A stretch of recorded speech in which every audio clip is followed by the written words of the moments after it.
केजरीवाल ने आके जनसंपर्क अभियान की शुरुआत की बात की मुख्यमंत्री ने उनका पत्र लेकर कार्यकर्ता लोगों के लिए क्या इसके पीछे का मकसद है? देखिए, एक ही मकसद है। दिल्ली के अंदर आज से आम आदमी पार्टी ने अपना चुनावी अभियान शुरू किया है। दिल्ली में अरविंद केजरीवाल जी की चिट्ठी को लेकर के सभी विधायक, पार्षद, हमारे पदाधिकारी संगठन के हर गली में, मोहल्ले में, बाजारों में लोगों तक जाएंगे और अरविंद केजरीवाल जी की जो ये चिट्ठी है उसको लोगों तक पहुंचाएंगे।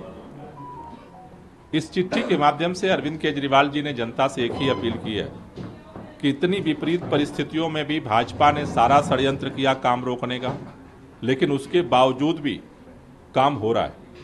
लेकिन भाजपा अभी भी षड्यंत्र से पीछे नहीं है।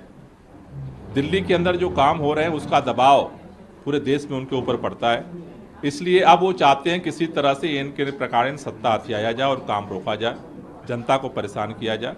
अरविंद केजरीवाल जी ने अपने चिट्ठी के माध्यम से यही संदेश जनता तक पहुंचाने के लिए आज पत्र जारी किया है कि दिल्ली के लोगों को मिल करके भारतीय जनता पार्टी का जो ये षड्यंत्र है काम रोकने का, उसे हराना है और जनता के समर्थन से अरविंद केजरीवाल फिर से मुख्यमंत्री बनेंगे और दिल्ली के अंदर जो काम है उसे आगे बढ़ाएंगे। अभी कह सकते हैं कि आम आदमी पार्टी ने अपना इलेक्शन कैंपेन शुरू कर दिया है, चुनावी वोट में आप लोग हैं। निश्चित रूप से आम आदमी पार्टी ने आज से अपना जो है चुनावी अभियान जो है वो शुरू कर दिया है और हमारे सभी कार्यकर्ता, हमारी ताकत जनता है, तो जनता के पास हमारे कार्यकर्ता जाएंगे, हमारे पदाधिकारी जाएंगे और सब घर घर जो है अरविंद केजरीवाल की चिट्ठी हम पहुँचाएंगे। उमर अब्दुल्ला ने जम्मू कश्मीर के लिए मुख्यमंत्री के रूप में शपथ लिया, आम आदमी पार्टी ने उनका समर्थन किया, कैसे देखते हैं?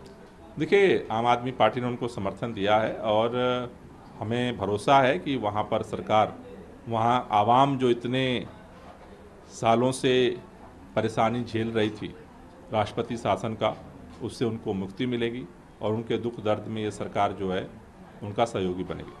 सुप्रीम कोर्ट में आज प्रदूषण को लेकर सुनवाई की और कड़ा रुख किया सुप्रीम कोर्ट ने, खासतौर पे हरियाणा को काफी प्रचार नहीं कि आपके सामने सैटेलाइट का डेटा है, फिर भी आपने कार्रवाई नहीं की। सुप्रीम कोर्ट का जो ऑर्डर था उसे लागू नहीं किया गया। पंजाब में भी कमोबेश कहा गया कि वही स्थिति है, पंजाब और हरियाणा दोनों के चीफ सेक्रेटरी को सुप्रीम कोर्ट ने तलब किया और ये भी कहा कि इतने दिनों में आप एक तरह से उस नियमों को लागू करें जो नियम सुप्रीम कोर्ट द्वारा बताया गया।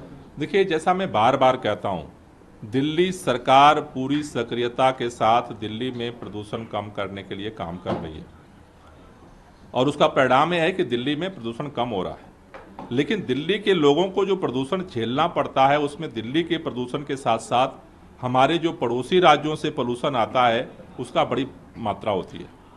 इसलिए हमारी कोशिश ये है कि सभी राज्य सहयोग करें और सभी लोग मिल करके इसमें काम करें।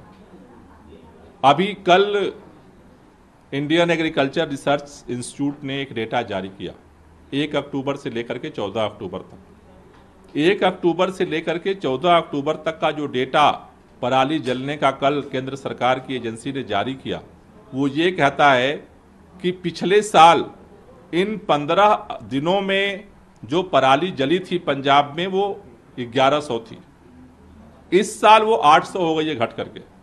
लेकिन हरियाणा के अंदर पिछले साल जो पराली जलने की संख्या थी वो 341 थी इन 15 दिनों में, इस साल बढ़ करके वो 413 हो गई है। हरियाणा ही नहीं, उत्तर प्रदेश में 266 थी पराली जलने की घटनाएं 15 दिनों में, वो भी बढ़ करके 413 हो गई हैं। तो मैं केवल यही कहना चाहता हूं भारतीय जनता पार्टी के नेताओं से कि आप केवल बयान देकर सोचते हो पोल्यूशन कम हो जाएगा, तो नहीं होगा। सभी सरकारों को मिल करके सक्रिय रूप से काम करना पड़ेगा। दिल्ली के चारों तरफ भाजपा की सरकार है, एक तरफ उत्तर प्रदेश में भाजपा सरकार है, उधर राजस्थान में है, उधर हरियाणा में है, उधर केंद्र में।